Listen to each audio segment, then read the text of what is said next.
जय श्रीमन नारायण मित्रों, आज हम बात करते हैं एकादशी व्रत की क्या विधि है।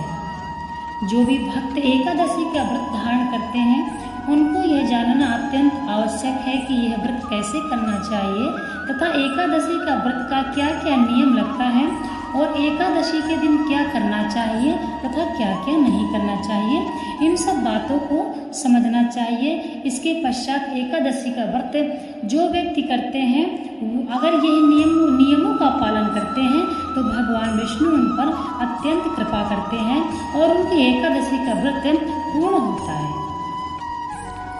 एकादशी के व्रत की विधि: व्रतधारी को दशमी के दिन मांस और प्याज तथा मसूर की दाल इत्यादि निषेध वस्तुओं का त्याग कर देना चाहिए। जो भी व्यक्ति एकादशी का व्रत धारण करते हैं उनको दशमी के एक दिन पहले, यानी दशमी के दिन से ही नहीं, दशमी के एक दिन पहले से ही लहसुन प्याज तथा मसूर की दाल और तामसिक वस्तुएं तथा जो व्यक्ति नॉन वेज खाते हैं ये सब कुछ बिल्कुल त्याग कर देना चाहिए। वैसे तो मैं सभी से यह निवेदन करती हूँ कि जो भी भक्त एकादशी का व्रत भी करते हैं तथा कोई सा व्रत करते हैं भगवान का और मांस भी खाते हैं तो ये बहुत ही गलत है। तो आप यदि एकादशी का व्रत करते हैं तो आप प्रयास कीजिए, भगवान से प्रार्थना कीजिए, भगवान हमारी यह गलत जो लत है, ये मांस वांस इंसान के लिए नहीं बना है, तो भगवान से प्रार्थना कीजिए भगवान हमारा ये छूट जाए। कोई कोई व्यक्ति ऐसे हैं जो कोशिश करते हैं कि हम ये सब कुछ छोड़ दें लेकिन नहीं छोड़ पाते हैं। ऐसा नहीं है कि सभी व्यक्ति ये खाना पसंद करते हैं, लेकिन बहुत से व्यक्ति ऐसे हैं जो खा के पछताते हैं। तो उनके लिए मैं ये सलाह दूंगी, आप भगवान नारायण से प्रार्थना कीजिए, भगवान हम आपकी भक्ति करना चाहते हैं और हम आपके शरण में हैं प्रभु, ये हमारा छुटवा दीजिए। यकीन मानिए धीरे धीरे आपको बिल्कुल इन चीज़ों से नफरत हो जाएगी और जीवों से आपको प्यार हो जाएगा। जिस व्यक्ति को जीवों से यानी हर जीव से प्यार होगा वह व्यक्ति मांस नहीं खा सकता है। इसलिए आप एकादशी का व्रत करें और इन चीजों को नहीं खाना है। रात्रि को ब्रह्मचर्य रखें।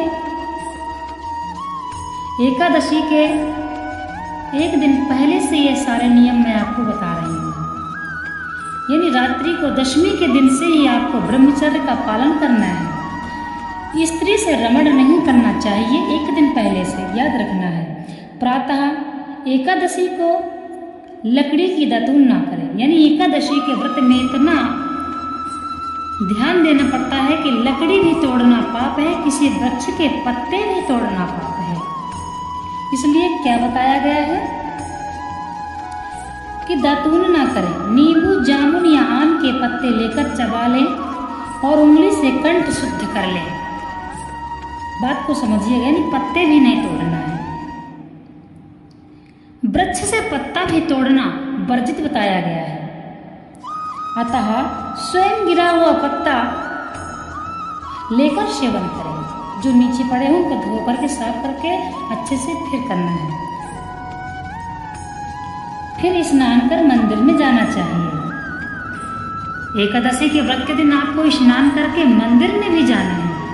गीता का पाठ करना या सुनना चाहिए और दूसरों को भी सुनाना चाहिए। प्रभु के सामने यह प्रण करना चाहिए कि आज मैं चोर, पाखंडी और दुराचारी मनुष्य से बात नहीं करूंगा, न किसी के दिल को दुखाऊंगा, गौ ब्राह्मण को फलाहार देकर मैं प्रसन्न करूंगा। हे विष्णु भगवान, मुझे शक्ति दीजिए। रात्रि को जागरण कर कीर्तन करूंगा, दीपमाला से भुवन में प्रकाश करूंगा। कहते हैं एकादशी के दिन रात्रि को कीर्तन करना चाहिए, जागरण करना चाहिए। और दिन में क्या करना है? द्वादश मंत्र का जप करना है। कौन सा मंत्र? ओम नमो भगवते वासुदेवाय, ओम नमो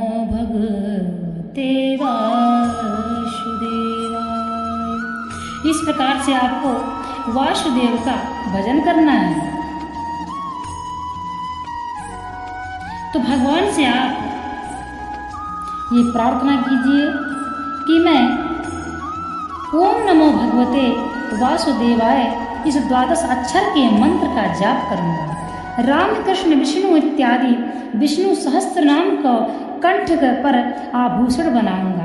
इसका मतलब ये है कि हम जब सांस लेते हैं तो हमको ऐसा फील होना चाहिए हर सांस में राम राम राम। आपको जरूरी नहीं है कि आप जब भजन करते हैं तो आपको अपना ओंठ चलाकर या मुख से बोल के ही करना है। सबसे अच्छा भजन क्या होता है कि ओंठ भी नहीं व्यक्ति के हिलने चाहिए।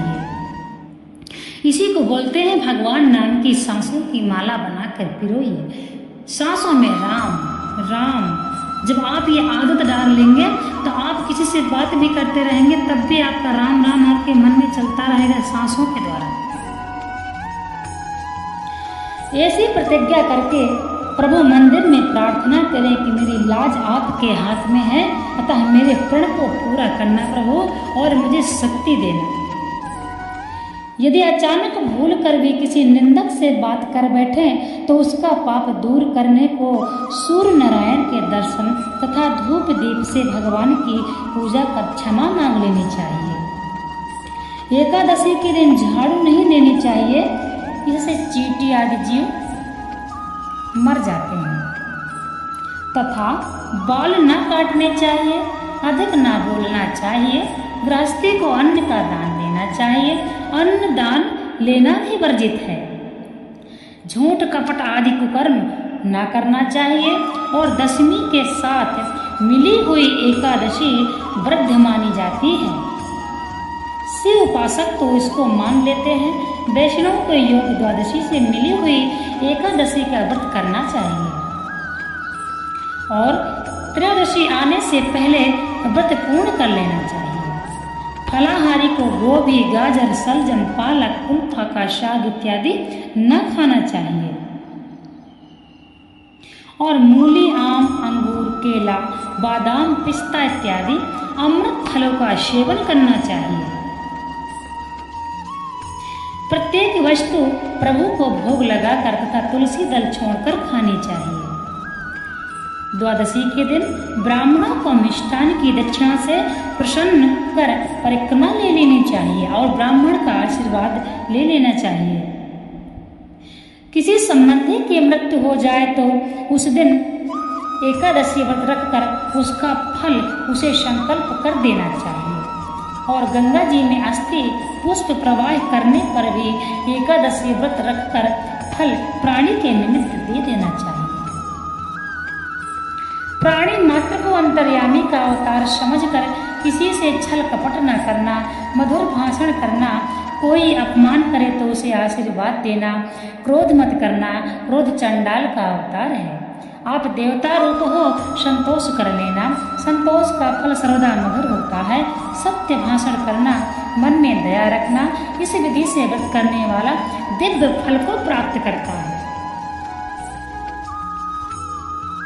आप यह नियम ध्यान रखिए और सभी में नारायण का वास समझिए, यानी सभी को नारायण का रूप समझेंगे तभी आप यह नियम कर सकते हैं। श्रीमद् भागवत गीता में भगवान श्री कृष्ण कहा है, भगवान श्री कृष्ण क्या कहते हैं कि हर जीव में ब्रह्म है, अर्थात हर जीव में मैं हूँ। इसलिए हर जीव को ब्रह्म समझिए और सभी का सम्मान कीजिए, किसी को कष्ट ना दीजिए, जीवों पर दया दीजिए, सभी को सुख पहुँचाइए, किसी को दुख मत पहुँचाइए। यही व्यक्ति का परम धर्म है और यही व्यक्ति का कर्तव्य है। यही हमारे शास्त्र हमें सिखाते हैं।